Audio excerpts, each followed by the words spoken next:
the idea of IQ has been discredited by many people, right? But it is still a way to measure. Doesn't mean it's the be all and end all. It's like body mass index, BMI. BMI is not the best way to figure out if someone is a healthy weight or not. And if it was the case, all the front row of the All Blacks would be morbidly obese because they are carrying lots of muscle. But it is still a measurement you can use for some things. It's not the best. It can give you some ideas. It's a bit the same with IQ. So let's go to this TED Talk and let's have a bit of a listen to it. It depends how long it takes. I've got like 3 places we could come out of it. I kept wanting to pull out of it and it was another good bit.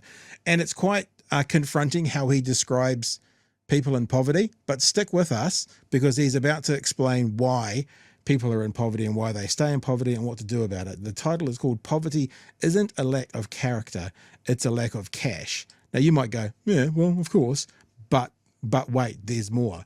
The doctor just talked about a universal basic income. It's one of the things that comes out of this chat as well. Rutger Bregman is a historian and I believe the author of the book Utopia for Realists. That's why he's doing this TED Talk. And let's have a bit of a listen. There may not be a lot of interrupting with this, with me and Chewy. The whole clip is 15 minutes. We're not going to watch anywhere near that. But let's have a look as to what he's got to say. I'd like to start with a simple question. Why do the poor make so many poor decisions? I know it's a harsh question, but take a look at the data. The poor borrow more, save less, smoke more, exercise less, drink more, and eat less healthfully. Why?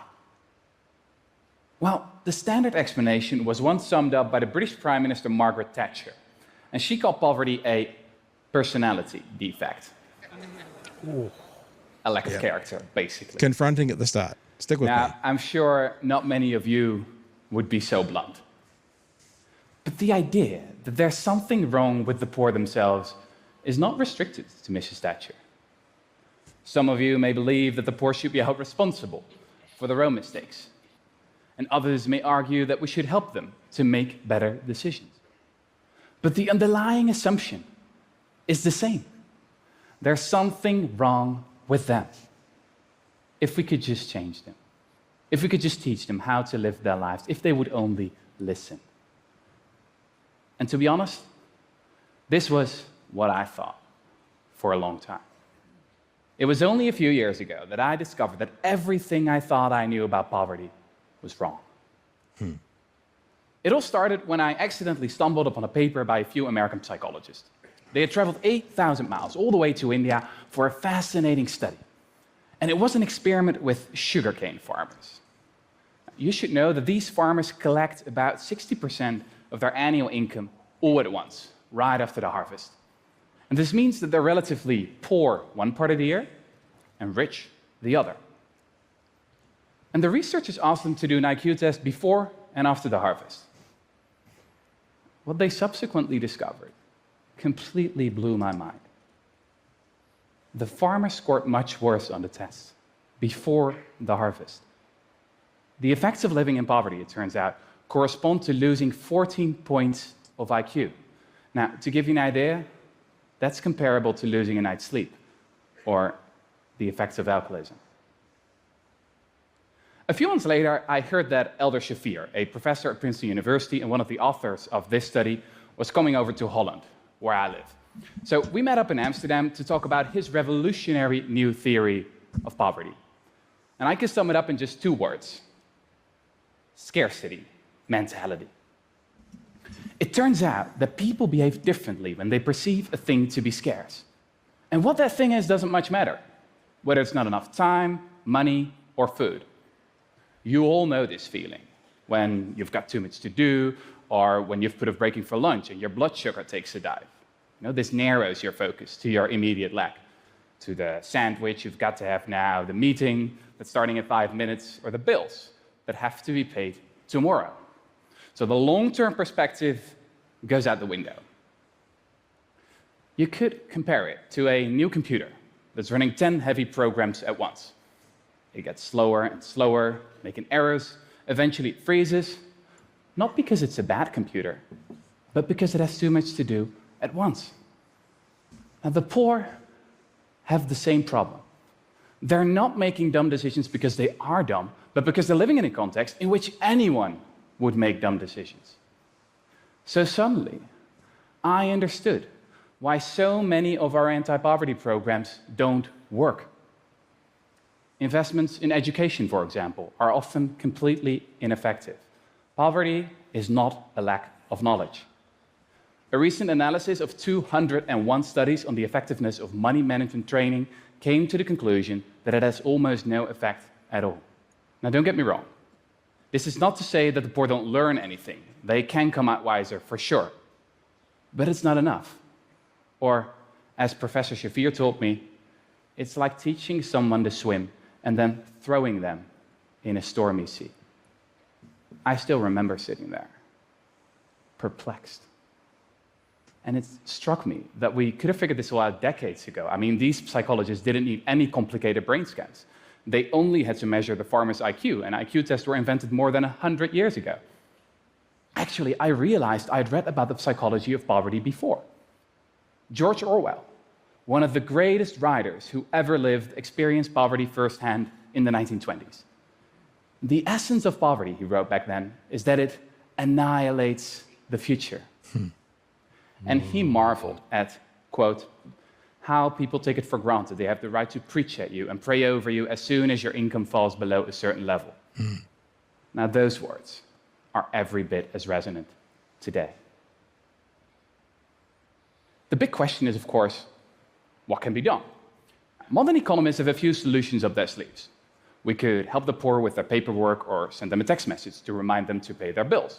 Now, this type of solution is hugely popular with modern politicians, mostly because, well, they cost next to nothing.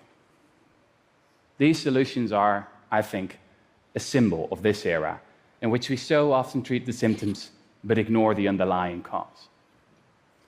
So I wondered, why don't we just change the context in which the poor live? Or, going back to our computer analogy, why keep tinkering around with the software when we can easily solve the problem by installing some extra memory instead? Now, at that point, Professor Shafir responded with a blank look. And after a few seconds, he said, I get it. You mean you want to just hand out more money to the poor to eradicate poverty? Yeah, sure, that'd be great. But I'm afraid that brand of left-wing politics you've got in Amsterdam, it doesn't exist in the States. But is this really an old-fashioned leftist idea? I remembered reading about an old plan, something that has been proposed by some of history's leading thinkers. The philosopher Thomas More first hinted at it in his book Utopia, more than 500 years ago. And its proponents have spanned the spectrum from the left to the right, from the civil rights campaigner Martin Luther King to the economist Milton Friedman. And it's an incredibly simple idea. Basic income guarantee. What we would call universal basic income, same sort of thing. What it is? Well, that's easy. It's a monthly grant, enough to pay for your basic needs: food, shelter, education. It's completely unconditional, so no one's going to tell you what you have to do for it, and no one's going to tell you what you have to do with it. The basic income is not a favor, but a right. There's absolutely no stigma attached. So as I learned about the true nature of poverty, I couldn't stop wondering. I mean, is this the idea we've all been waiting for? Could it really be that simple? And in the 3 years that followed, I read everything I could find about basic income. I researched the dozens of experiments that have been conducted all over the globe. And it didn't take long before I stumbled upon the story of a town that had done it, had actually eradicated poverty, but then nearly everyone forgot about it. This story starts in Dauphin, Canada. In 1974, everybody in this small town was guaranteed a basic income, ensuring that no one fell below the poverty line.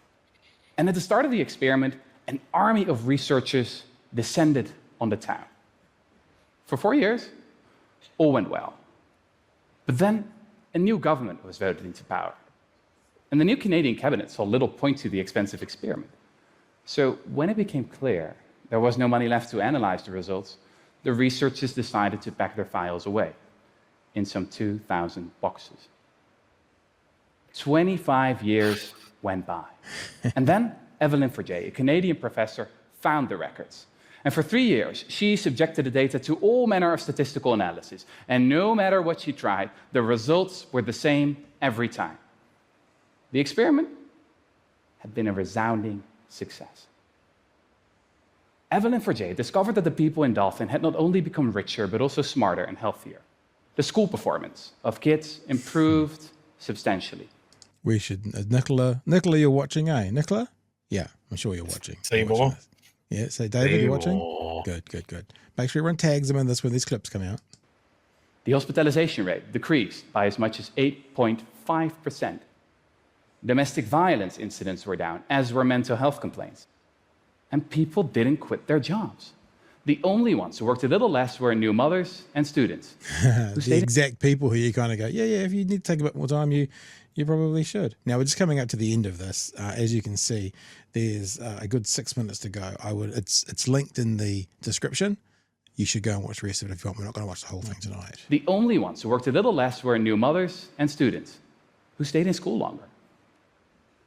Similar results have since been found in countless other experiments around the globe, from the US to India.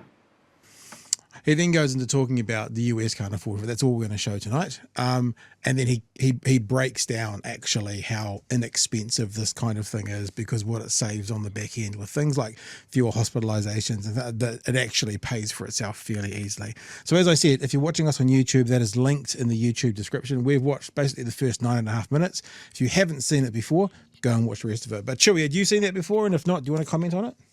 I haven't seen that. I will point out that that's the same person that called out all the rich people at Davos for talking about climate change, but flying in on their private jets. Right. So this is 2 ticks in his column, my friend. Look, I'm aware of that study in Canada, and I'm aware of a bunch of other trials around the world about universal basic incomes that suffered the same sort of thing. Either there's been a change in government, or they've put such conditions on that universal basic income to make it the data next to useless. Hey, just quietly, we might have just been kicked because people are saying that we've been TEDx'd and kicked. Keep going. That's why I was worrying about it. Oh, okay. Keep sharing. So, in Finland, they tried it. They gave it to a whole bunch of homeless people to see what would happen. It was a success there. They've tried a heavily fucked with model in the UK, to the best of my knowledge, as well. It's like you can be honest with what you're trying to test, or a lot of these tests seem to be set up to sort of go, well, we need to prove that it doesn't work, so people will shut up. And then they look at the data and they go, oh, well, actually, kind of, maybe it does work. And I think a key part of that is the word universal. For the same reasons that we were talking about school lunches earlier in the year, like it can be attractive to go, oh, we're only going to give it to people in need. And when you do that, you create a stigma around it. Maybe the universal basic income comes in a teal colored special FPOS card you can only use at certain shops, that sort of thing. No, you make it universal. You make it a right. You make it something that everybody benefits from. And then the other part that you need to be worried about is the framework that people live in society. So is that universal income going to mean that everybody's rent goes up $400? Yeah. It's those sort of things that you have to factor in as well. Nothing exists in a vacuum. Yeah, there are some interesting logistics. When they say, like, for example, to pay for all their food and accommodation, like if that was happening in New Zealand, what do you pay in central Auckland versus what do you pay in, Oamaru? How do you work that all out? How did the logistics all work? But, if they can make it work, pretty amazing. Yeah. And I think it's that whole thing, linking back to the previous discussion. Yeah. If young families in their first 1,000 days while prepping this kid for school have less to worry about, mum doesn't have to charge back to work. The kid's palmed off on family members or expensive daycare or something like that, that they have the chance to set the building blocks for a good life going forward, and then are supported. The benefits for society, for an entire country, are potentially massive. But we still have to fight that part of people's psyche of like, why should I give anyone something for free? Yeah. I've had to work for what I've got.